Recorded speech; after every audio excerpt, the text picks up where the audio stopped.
Thanks so much for joining us again on Legacy Builders Podcast. We have some very, very special guests on today, and I'm just really excited for this conversation. So who do we got on today, Dad? Yeah, we have some old friends from church back when we lived in Nebraska. We have Kylan and Rebecca Crawford, and we are just so grateful that they would take time out to share some of their wisdom. They're today. They are when Madison first met them, and we knew them. They were youth pastors at our church, and we had moved here to Tennessee, and they have just grown to just set examples, be trendsetters. They're life coaches. They've co-authored a book together, right here, called "Build Your Best Life." And wow, what a great book. And so they're just helping people build their best life. And when we started talking about legacy builders and who we wanted to have on to just help talk about legacy, having a plan for your life, they were one of the first people we thought of. And so again, we are so thankful that you guys would take the time to help our viewers and just help people understand how to build legacy. So thanks for being on, guys. Yeah, it's our pleasure. Thank you. So maybe just to start off, maybe catch us up to speed with, how, family wise, I know you've got children, kind of give our audience a little background of who you guys are and your family. Sure. So again, my name's Kylan Crawford. It's my wife, Rebecca. We've been married for almost 17 years, be 17 in January. Nice. Yeah. So, blessed to be married to my best friend. So it makes life a lot easier in marriage.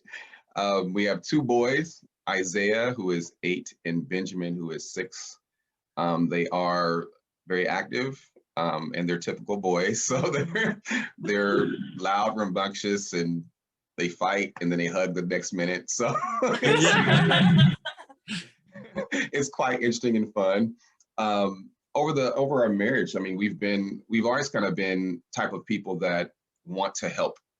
We always wanted to help people do better, just because of where we came from in our lives. And one year when we're preparing for a young adults conference, we were like, we got to get this book out. We had been talking about this book for a long time, and we never finished it. So my wife was like, we're going to finish this book. So we finished the book, and it's great because my wife, she has a business where she edits and helps publish books. And so it was like, I just had to help. We had to write it. And then she kind of did her magic, and we were able to get it out before the conference, and we released it in 2018 at the Young Lions Conference that year we had it here in Omaha. So this book it's a guide, if you will, from lessons that we learned over our lives. We spend a lot of time with young people, with young adults, and we watched a lot of them just having challenges in building their lives and making right decisions and choices, and how to do that process. People say do right, but they don't tell you the process, right? Right. So I mean, what do you think, babe? I would say when we were writing this book, the biggest thing that we really wanted people to understand is that when you're building your best life, this right here is where we have to start. Because it doesn't matter what we put in your life. If you as a person are not solid, if you as a person are not stable and under your own self-discipline, it doesn't matter what we add to your life, because you'll find a way to get rid of it. My dad used to say, Rebecca, what's the common denominator here? If every relationship you're in is falling apart, if you're the common denominator, it's not the problem with the other people. So we really wanted a book that made you focus on the inside, like what is going on in me? What do I need to fix? What are my internal filters, my internal readings that's causing my life to be a certain way? It's so good. Yeah, that's so good. Yeah. So good. So where did that, you just kind of mentioned, Rebecca, your dad kind of, added some of that value. Where'd you guys get this concept of, hey, we got to focus. We got to, there's some other things, some discipline, where'd you come up? We call it legacy, building legacy, but you guys are calling it building your best life. Where did this come from? Did your family impart this to you? How did you guys come up with these concepts?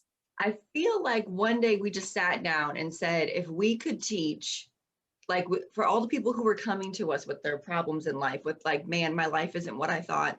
I said, what if we just like asked ourselves, what are the top 25 things we had to learn before we started a family, before we got married? What are those thoughts? And so we just started writing them out. And yes, along the way, some of these were lessons we learned from our parents.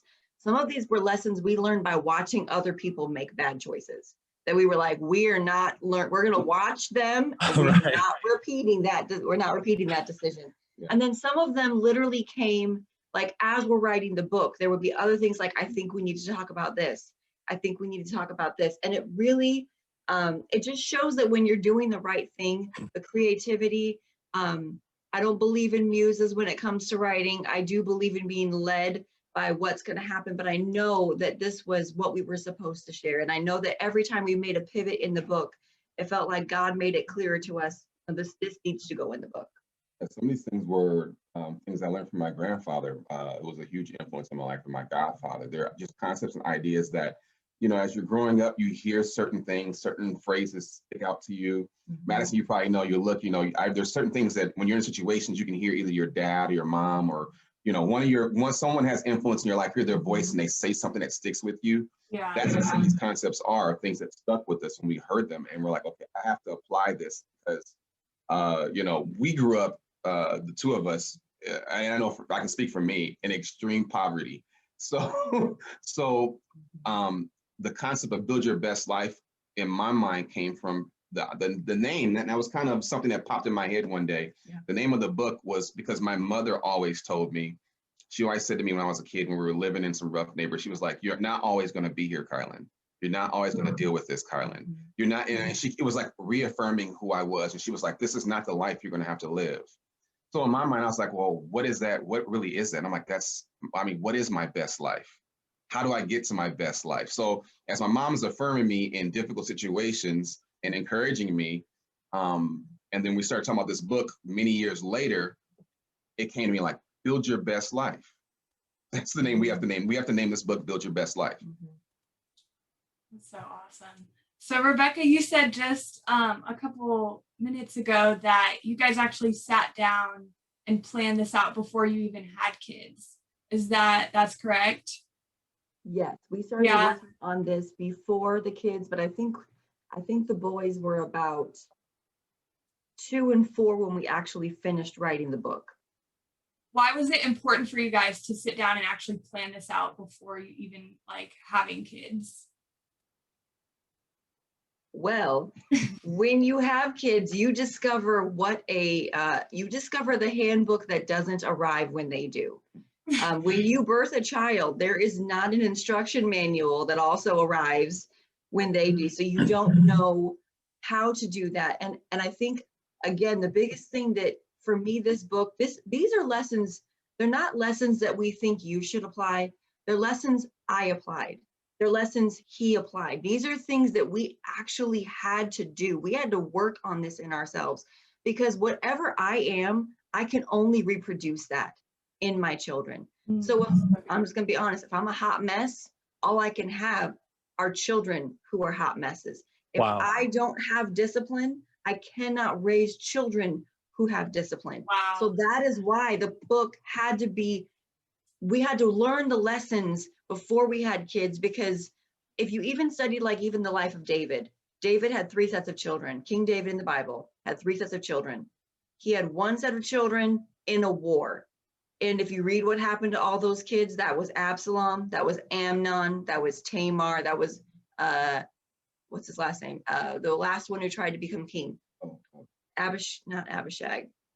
Anyway, the one that tried to take the kingdom from Solomon. Yeah. Then he had a second set of children who he had in the desert. So they were like locked in caves. In the wilderness. Yeah. So again, children born in hard times. And then Solomon was actually born in peace.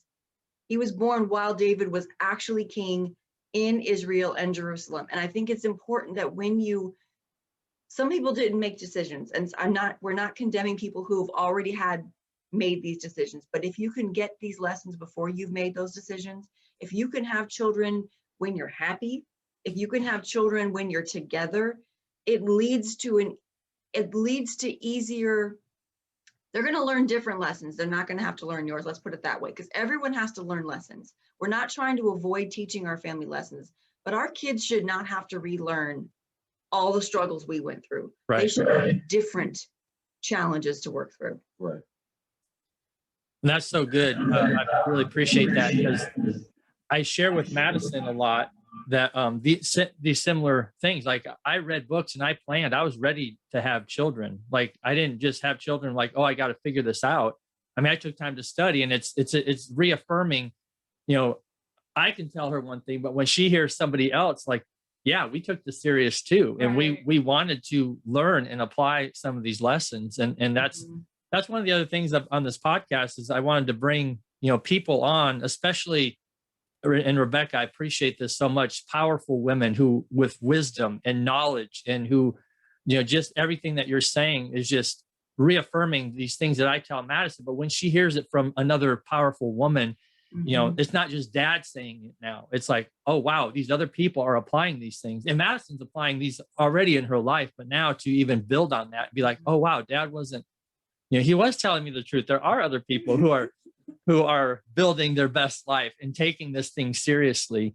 And so I really appreciate so far everything that you've said. So in building a foundation now, so you guys have studied and you're talking about building, building your best life, building legacy. And what would you guys say would be, you know, a foundation, some of the foundational concepts? Because we're getting ready to launch here, and with, you know, the topic of today, you know, is really helping to identify foundation for legacy. What would you guys say would be some foundational things for building your best life? I think the first thing, and you'll find, I mean, in the book, is the foundation we have and everything we have is built upon God, and that that God is King, not just Savior. So we're like, God is King, and that when you understand that concept of He is King, then you really understand the true power and authority that He created us individually with. And that power itself allows you to create the life or build the life that you're supposed to have with His help and His guidance, right? So you'll notice like the very first, there's three chapters. Yeah, 3 chapters, and then there's 25 lessons. So the first chapter is God is King. It's talking about the kingdom and understanding what that really means and how that for us is foundational, because when you simply put God in a category just as Savior, then you're standing at the doorway to what He really wanted you to have access to, but you never. It's like having access to a mansion, and you come and you get into the doorway, but you don't ever enter the house and live in it and move in and experience all the things that you're supposed to experience. So I would say for me, and I'm pretty sure Rebecca would agree, our foundation of it is really based upon faith in God and who He's created us to be. And I would say the most important thing about building your best life is, so Eric, you build houses. So do you build your houses on drywall? Do you build them on wood? That's good. Normally when you want to build something that's going to last, you want the surest, the most sturdy, the most stable, the least likely to move. And so to me, when it comes to building my life and what we're teaching our kids, there's only one that doesn't move. There's only one that is absolute, because you need an absolute foundation that no matter what happens out there in the world, He said, I'm the same yesterday, today, and forever. So I need my life to be set on this one sure foundation that I can build my home, my life on.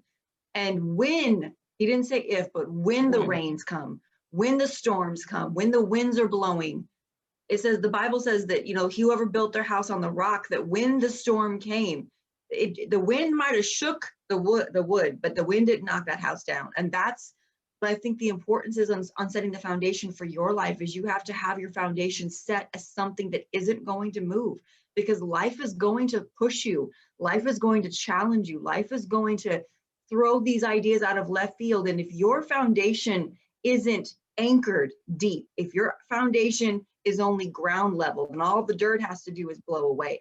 But that's why foundations go down further. That's why footings go down further. That's why they're dug deep on purpose. And that, I think, to me, my foundation is God. My foundation is not just saying I love God, but it's in me putting the word of God in my own heart. It's me putting the word in when I don't need it, so that later when challenges come and the first thought that comes into my mind isn't, oh my God, what am I going to do?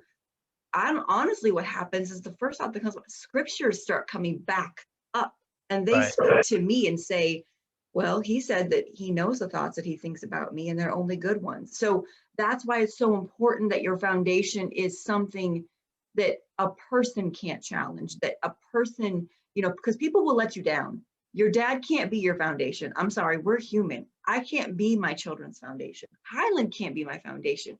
We are human. We will make mistakes. We will let people down. We will disappoint. So we have to put our foundation in what will remain. Yeah, very good. So good. You guys have a quote in the book about foundation where you probably don't post your foundation on Facebook. In fact, you may not even be able to see your foundation. Foundations are boring, but when you don't have one, it is so obvious to the rest of the world. Can you expand on that a little bit? Because that just really stuck out to me when I was reading your book. When Rebecca wrote that, because that's her. So good. This is what came to mind to me, is that foundations are boring. They're, when we were, building our house, we would visit the site and we go look at the ground, and you can see they had poured the footings.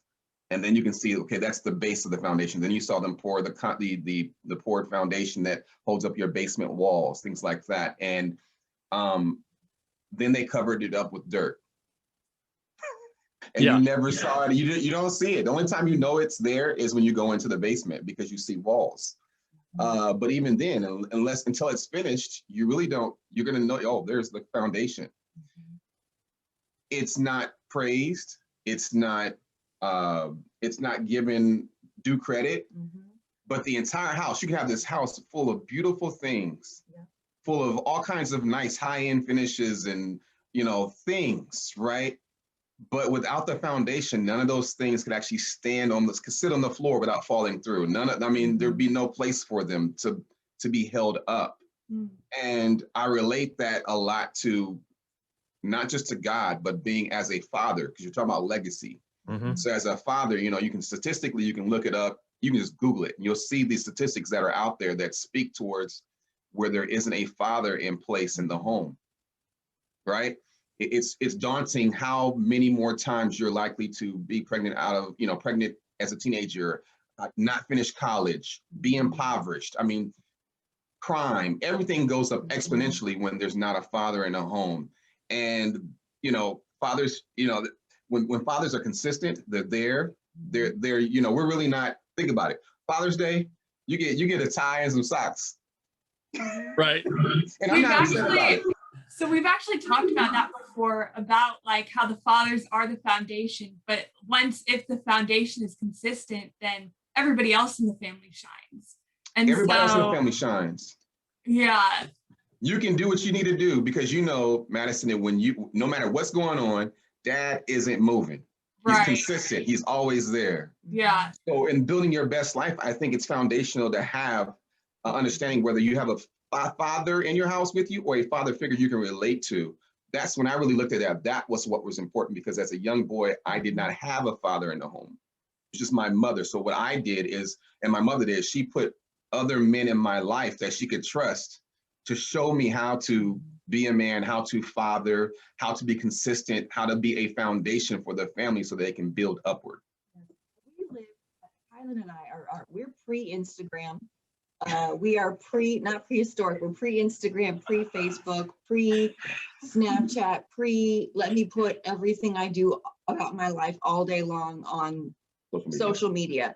I have opinions about that. I think it's dangerous. Most people don't live perfect enough lives to be putting everything on there. But what we always see, and what I want people to know, is that you're only seeing the highlight reel on social media. People aren't posting what's important. They're not posting the hard times. Hopefully they're not posting the hard times. They're not posting the challenges. And that, I think, is what we're trying to say, is that your foundation isn't something that you're going to be like, oh, this is so exciting, put it on Facebook. It's not like that. The point of it is to be beautifully boring. Because if the foundation is interesting, something is wrong.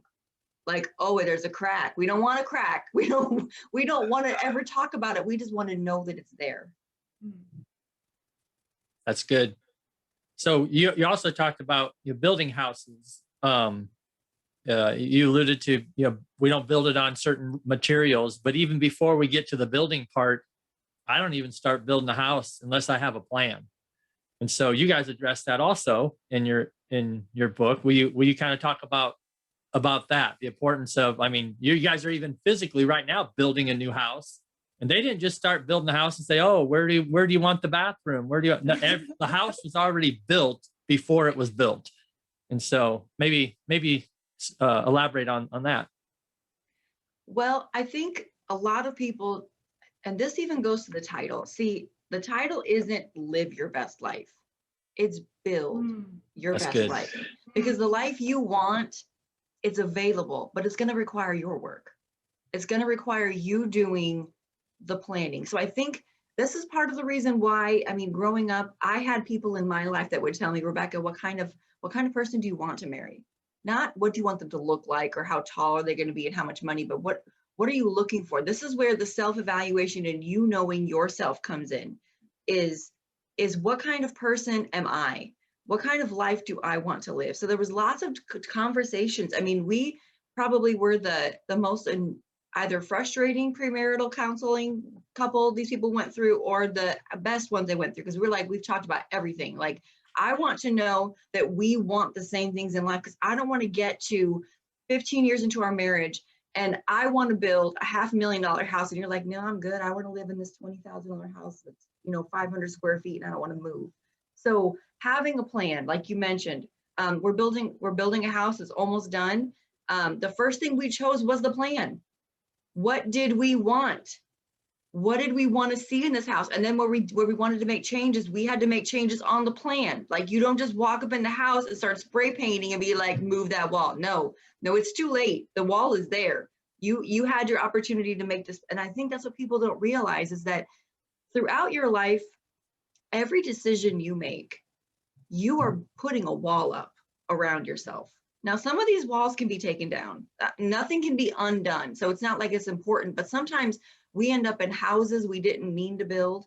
We end up in relationships we didn't want to acquire. And it's because we didn't realize that every decision we were making was putting us in that plan. And that's why there's even a chapter in there, and I can't remember what it's called, but one of the lessons we learned in there is every time you say yes to something, you're saying no to something else. So you need to make sure that you understand, when I'm saying yes to this, what am I saying no to? When I say no to this, what am I saying yes to? Because every decision is leading me down a path. And at the end of it, am I going to like where these decisions have led me? Because you can't say yes to everything.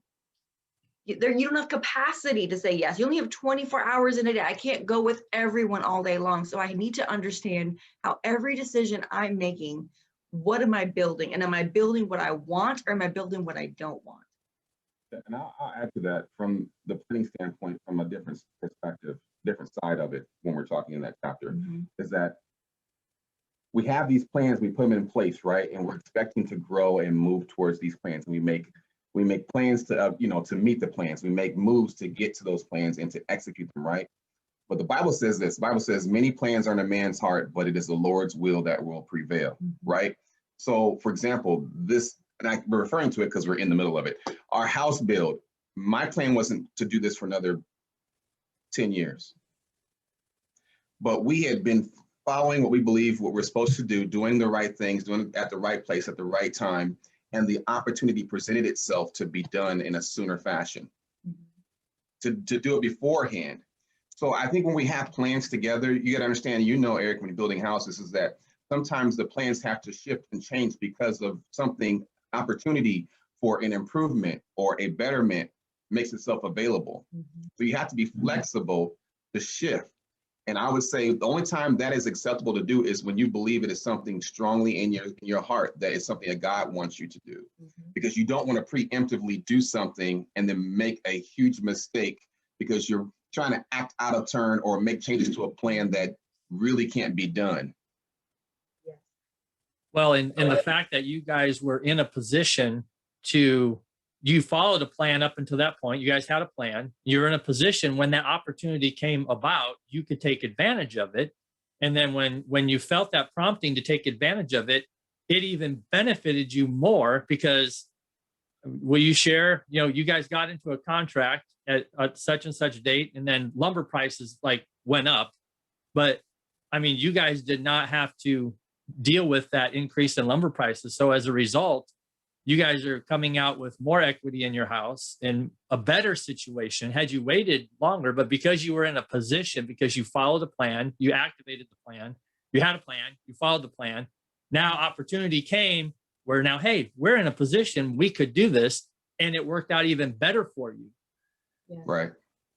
Yes, I would say the biggest thing about that was I remember when that happened because Kylan came to me and I was like, I thought we weren't done with this. I thought we weren't going to make this decision right now. And he's like, I just really feel like this is something we need to do. That is probably one of the biggest lessons I wish everybody could learn. Trust your gut. Call it your gut, call it your intuition, call it the Holy Spirit. I'm not reducing him down to a feeling. But when you know something inside of you and you know to make that move, make the move. So he was like, I know this. And we've made this decision in our marriage that when one of us feels very strongly about something, as long as there's not red flags going up all around it, we're like, okay, I'm going to go with it. Because I believe that sometimes God will tell you to do things. Sometimes he'll tell me to do things and we will move. And so literally we went in there, we loved it. We signed the contract, and the builder we signed with, great salesman. He basically said, I'm so glad you guys signed today because prices go up next week. Wow. And so we literally, we were able to get it, and it didn't make sense because all I kept thinking is, why are we building a house in the middle of the pandemic? Why are we doing this? Like, this doesn't make any sense. And I was like, but we both felt like this is the right move.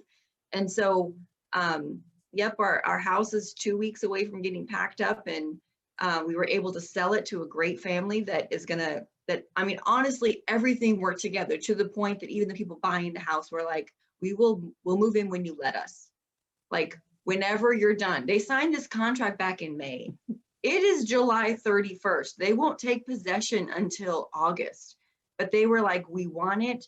And so when you move in the right timing, everything falls in place. Because we had that conversation. I said, Kylan, I don't know about building, and then how are we going to sell it? And what if the people who buy it don't want to move? We want to move.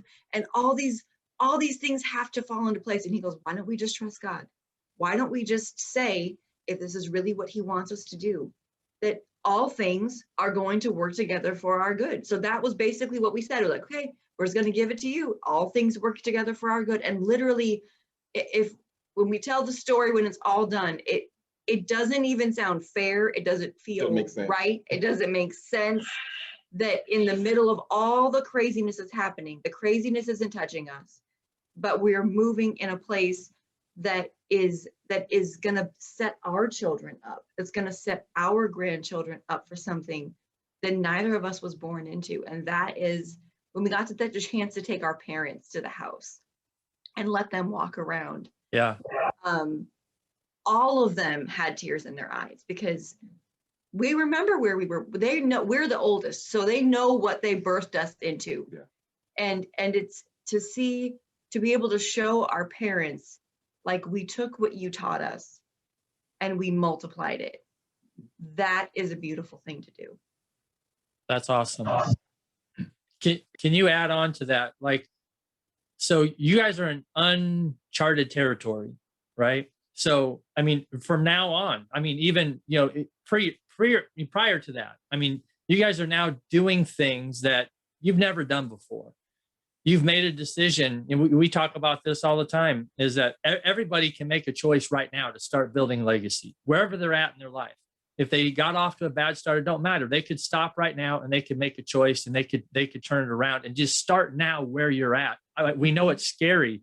Like, the emotions of not knowing what to do next, the emotions of, we don't know. We're operating, trusting God. We're operating in faith. Will you kind of explain your process and, touch on some of that? Because this is where I think people don't make those choices because it is unknown territory. Yeah, there's a chapter, a lesson in the book that we talk about how to make decisions, and it's really based upon your counsel of people, your mentors, your parents, your pastors if they have that influence your life, those people that have the influence in your life to that you trust, that you can turn to and say, what do I think? But here's the funny thing, to your point, Eric, in your question. Most of them were like, I don't know that I would do that right now. I don't know that I would do that right now. I don't know that I would do that right now. I mean, everybody. Everybody. They're like, and it wasn't that they were talking from a position of out of fear. They're talking just from a wisdom experience and what they were just thinking. Because we're telling them, here's a scenario. And they're like, I don't know about that. So this is where that making decisions is that Rebecca pointed, she says, trust your gut, your instinct. You have to learn to trust that thing in your gut that says, I wouldn't do that. When we were teenagers, we know it as, you hear that still voice saying, I wouldn't do that. You probably heard it, Madison, right? Somebody like, it's probably not a good idea. And if you went on and did it, you're like, I should listen to that voice. But that same voice also leads you into other things saying, this is a good opportunity. You should check that out. Maybe you should look into that.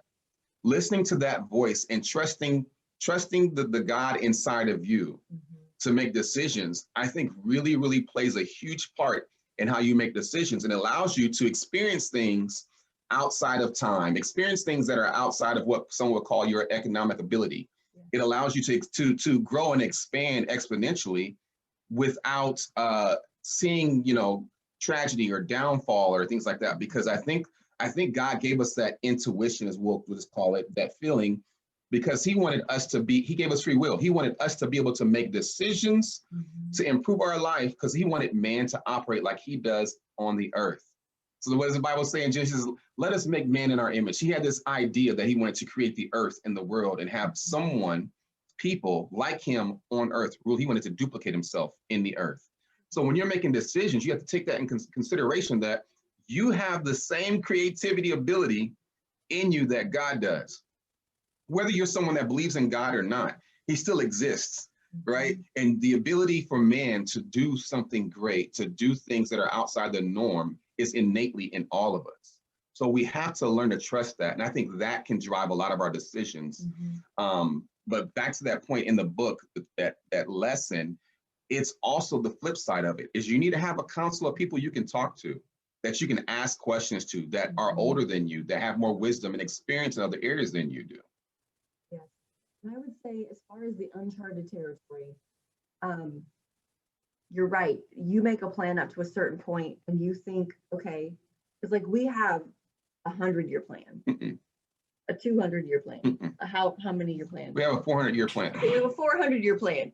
So we think we know where we're going to hit certain goals at certain points. And some of these goals are some of them might be financial, some of them might be family goals. But I think that is why, and I can't remember the place in the Bible where it says it, but there's a verse that just has been in my mind for the past year. And it says, as many as are led by the Spirit of God, they are the sons of God. And my favorite book in the Bible, which is Hebrews, and this is lesson 17 in the book, is you got to have faith. So that's says, now faith is the confidence in what we hope for and the surety of what we do not see. And at some point in your life, you've got to learn, when we were making this move, to be honest, I don't know that either one of us felt like God was saying, Kylan and Rebecca, build this house. We just felt like this is a good move for us. We should make this move. So we moved out on faith and we said, well, if it doesn't work, I mean, what's the worst that can happen? I can always buy another house. I mean, this is not unrecoverable. So we were like, we're going to have faith that the fact that we're both feeling this move, we're going to move on it, and we're going to watch it work. We're going to watch God meet us where we are. And that is literally what happened. And I think, the Bible says that to everyone who comes to God, they must come with faith, because that's the only way he can receive you. You have to be led by faith, because it says the just will live by faith. And when we are always living and looking by what other people are doing, we miss what God has for us, because It didn't make sense that God told Abraham to leave his family. That didn't make sense. But that was what God told him. And so even when we were talking to people that we trusted and they were saying, I don't know that I'd be building right now. And I said, I understand what you're saying, but I know what's inside of me. And we had to learn to trust, like Kylan said, we had to trust God in us, that God, he lives in our spirit. He communicates to us directly. He doesn't communicate to us through another person. He communicates to us. So we knew this was the right move for us. That's good. And one of the things I really appreciate about you guys is you guys are on clearly together, clearly on the same page.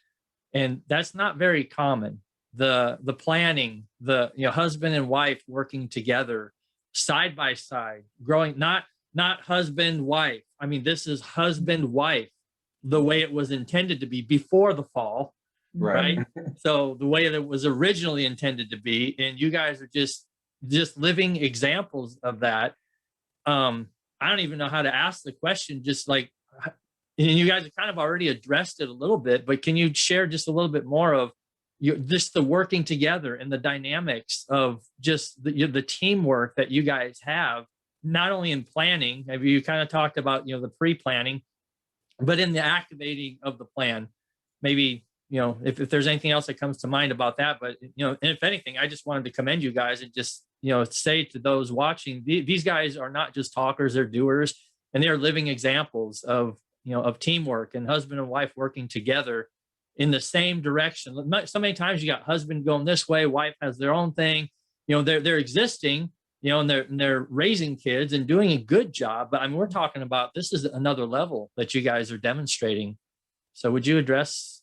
Sure. Yeah. Thank you. We appreciate that.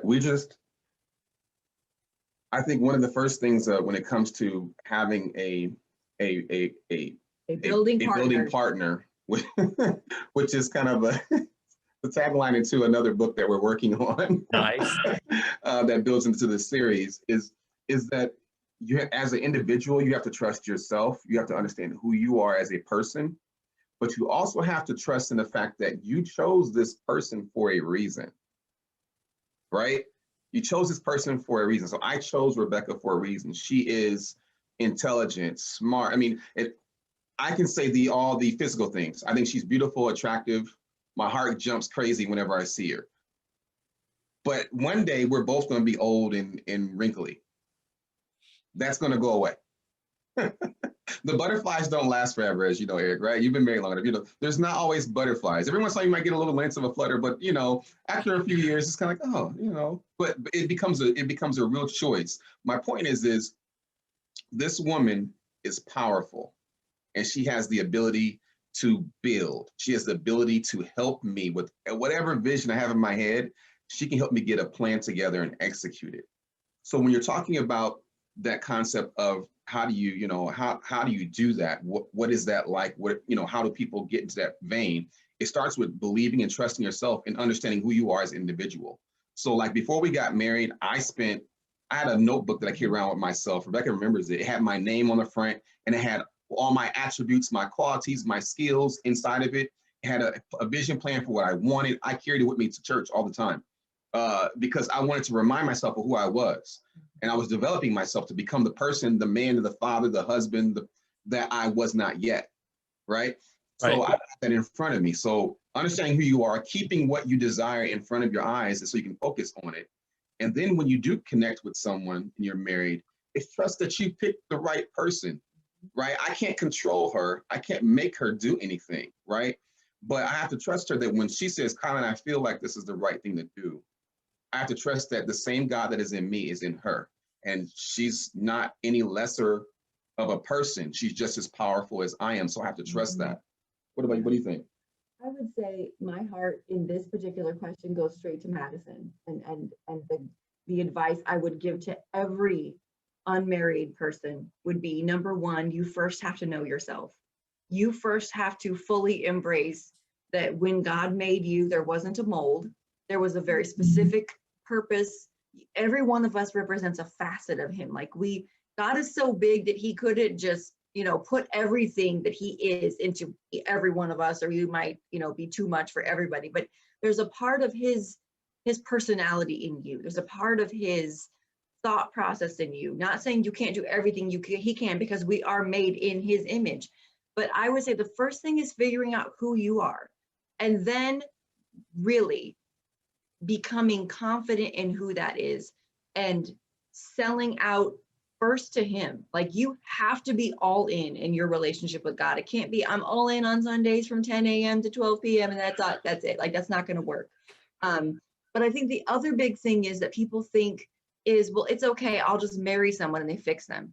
Kylan can't fix holes in me. He didn't make me. So a weak person marrying a strong person doesn't make a strong relationship. A person who's not confident in themselves marrying a confident person doesn't make a confident relationship. It makes relationships that make all of us feel very uncomfortable, because what's happening is we're looking for somebody else to do what only can be done on the inside. Happiness is an inside job. Confidence is an inside job. Being content and strong-willed, that's an inside job. So anything that Kylan might like about me, he can't fix it in me. That's only something that me and God have to work out. And I think that's where a lot of us fall, because we think that, well, if I don't just marry this person that's right there, you know, nobody else might come along. Trust me, you'd be better off if nobody else came along, because you don't want to be in a relationship with someone who isn't your complement. The definition of equally yoked is like, it's very unsexy. It's two oxen that are about the same size, and the yoke can go on both of their necks at the same way, and they can go at the same pace. But if one of the oxen is weaker or smaller, then the yoke shifts. And then what happens is one of them ends up carrying a harder part of the weight, a bigger part of the weight. And eventually they both collapse because they cannot maintain that relationship. And in a marriage, you really want two people who were going in the same direction. We want the same things out of life, not the exact same things, because I'm going to care about things Kylan doesn't care about, and he wants cars and I don't care about cars. But we're going in the same direction. We want the same things out of life. We have the same foundation. There is no jeopardizing that. If you don't believe the same things I believe, if we don't have the same core values, eventually this is going to cause an issue. And we're living in a generation of young people, especially Madison's age and younger, where they believe that I can marry someone who doesn't believe the same things. And that just sounds like a bad fight getting ready to happen. Enough challenges in marriage to go around and do something where you have people that are not equally yoked. Then you add another dynamic into the relationship, and then your rate of divorce even goes up even higher. Mm-hmm. Right. Well, I appreciate you addressing. I was actually going to ask you, Rebecca, to address Madison and her age group. That was going to be my follow-up question. Well, so I have a question from my age group representing them, but like just what are the most important questions to ask somebody, like before you get into marriage and stuff, like pre-marriage? What are the most important questions to really like ask somebody coming from a woman's perspective? Mm-hmm. Yeah. I think the first thing you always do is you observe them. I think people are more real when they're being watched than when they're being asked. Mm-hmm. And I watch what they're doing, but then I'll ask questions and then I watch, and then I'll ask more questions and then I watch, because people are really good at telling you what they think you want to hear. And some people will do that. And I remember talking to a lot of people. I remember some friends trying to set me up with guys, and I'm like, they just got saved last week. I've been saved for 10 years. What is he going to teach me? Right. He can't teach me anything. He doesn't even know what John 3:16. I'm not saying it has a lot to do with how many scriptures you have memorized, but so the questions I want to know are the lessons that are in this book. What is your foundation? When push goes to shove, the whole world is caving on you. What is your foundation? If the whole house got ripped down and all you have left is your foundation, what is it?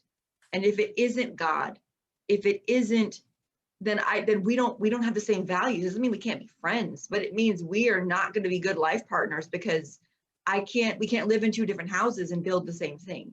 So I think it's knowing what the foundation is. I think you need to understand their values, but first that requires you to understand your values. If you are perfectly happy and content in living in a mini home that is less than 200 square feet, and traveling the whole world, and you don't care if you see your parents on a regular basis, that's good for you. But if that's not really who you are, but that's who they are, you're going to have a fight all the time because you can't run away in 200 square feet. I mean, there's nowhere to go except the bathroom, and that might not even have a door, depending on how you build this tiny home. So I think it's really having your foundation the same. What are your values? What are their values? But all of this comes back to you knowing you, and then you trusting that if God put these values in me, then there is, I don't want to say it, there was an old poem from like the 17th century that said that there's a counterpart of me. There's someone else in this world that God thought about when he thought about me that has the same counterpart, like we have the same ticks. Not to say that we believe the same thing, because we don't believe everything the same, and that's okay. But where it really matters, when push comes to shove, when I was going through postpartum depression, Madison, Kylan called a 21-day fast for everyone in our youth group. They didn't know why they were fasting. He was fasting for me. That's what you want. You want someone who, when push comes to shove and they can't figure out, because we didn't even know what was going on with me. I just knew my mind wasn't right.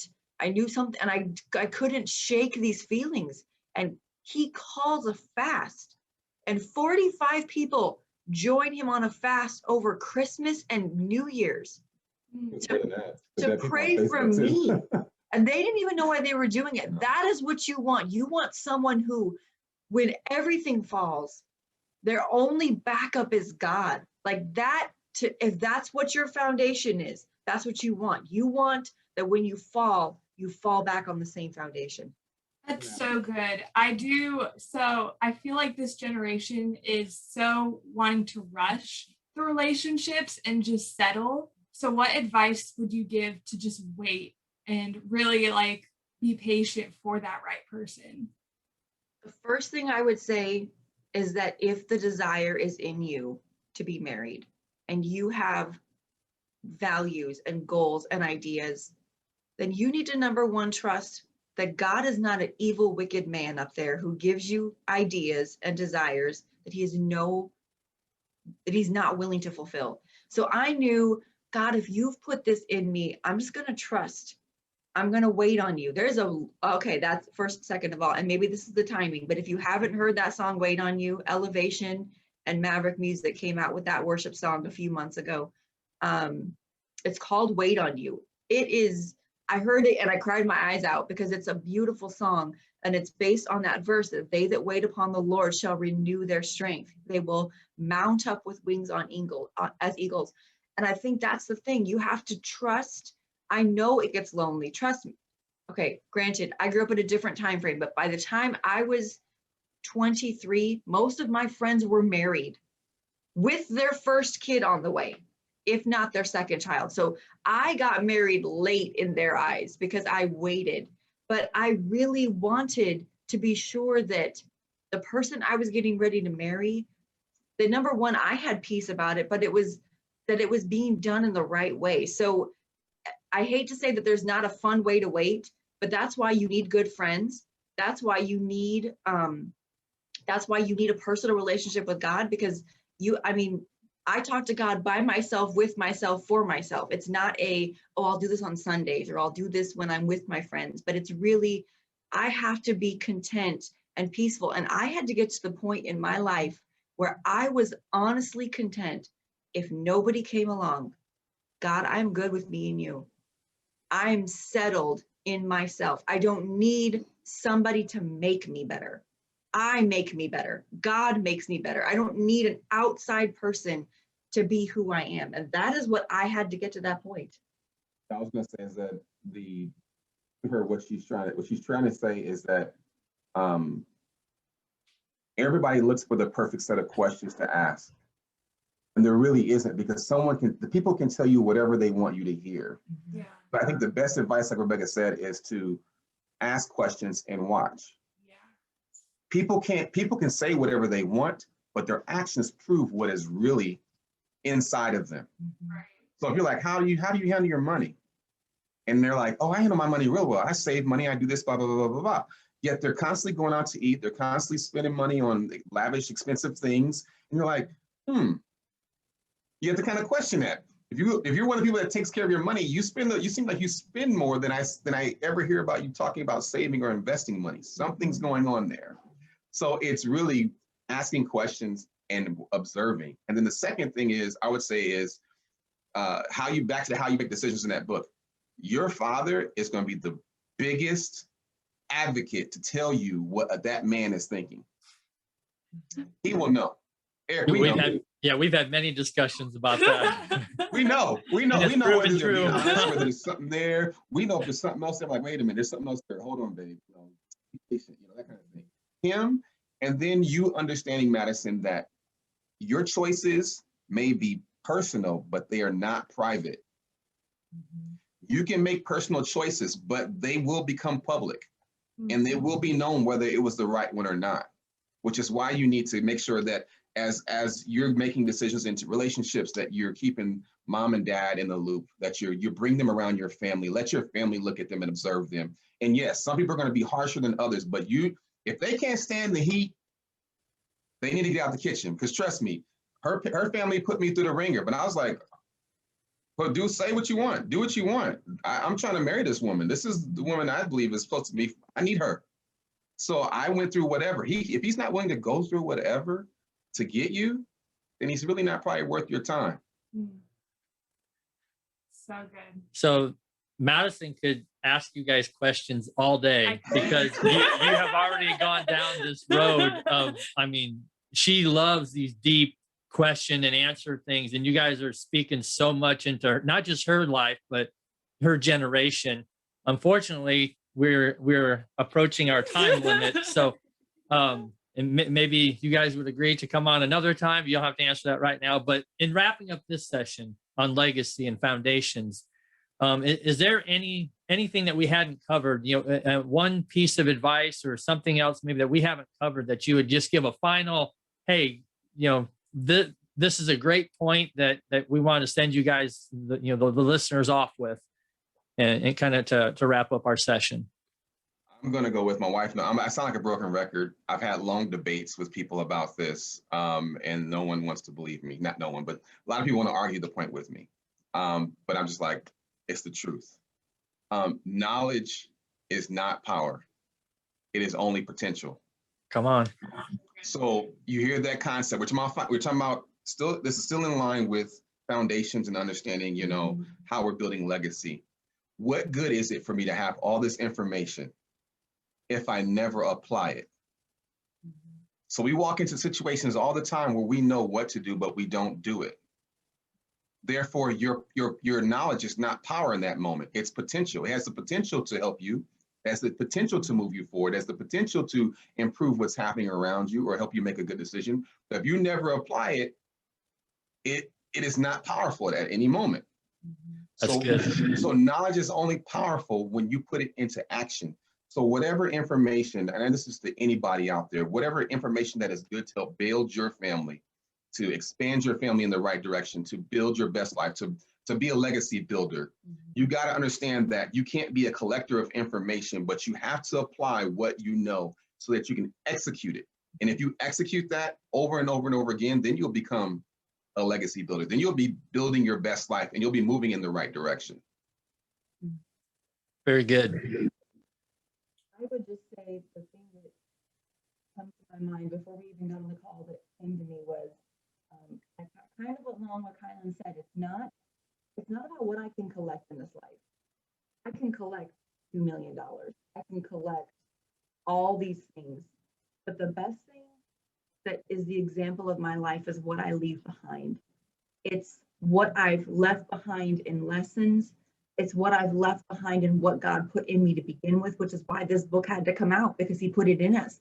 So the best thing you need to do is discovering who you are, being who you are, and then doing what you are supposed to do on earth to leave behind. Because one day I'm going to be gone, but the book can still be here. So in essence, I'm still here.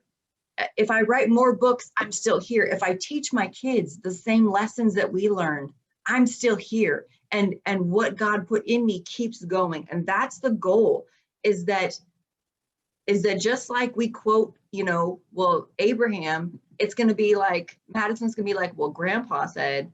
That's the goal, is that every generation, we build on what our ancestors did. We build on our parents. We build on our grandparents. You're not starting over from scratch, Madison.